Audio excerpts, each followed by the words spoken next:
सबसे पहले तो हमारे साथ जितने सहयोगी हैं उनको धन्यवाद देते हैं। आप मीडिया कर्मियों को धन्यवाद देते हैं कि मेरी बातों को आप पहुंचाने के लिए हमारे पास आए हैं।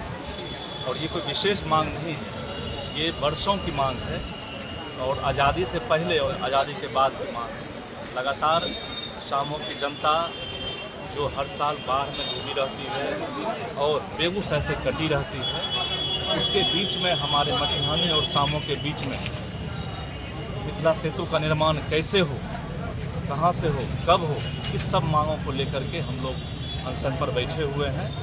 और सरकार से जो हमारे मंत्री हैं, उनसे जो भी पदाधिकारी हैं, उनसे मांग करते हैं इस पर जल्द से जल्द कोई एक ठोस निराकरण निकाले कि हमारे शामों की जनता और मटिहानी के बीच में कैसे सेतु का निर्माण हो। आप हर साल चुनाव के पहले देखते होंगे पेपरों में पुल का निर्माण हो जाया करता है।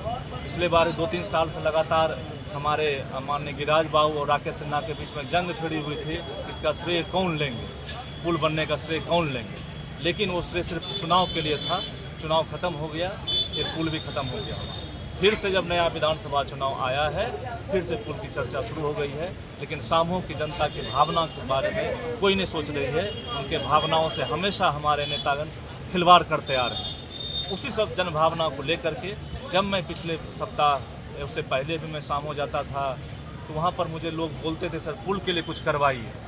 मुझे भी लगा कि अगर ये पुल मेरे कुछ चाहने से बन सकता है, मैं भी एक प्रयास करूँगा, मैं भी एक गिलहरी की तरह उसमें पत्थर डालने का काम करूँगा। इसी बात को लेकर के हम यहाँ लोग आमरण अनशन पर बैठे हुए हैं। और ये मुद्दा नहीं है, ये जन भावना है।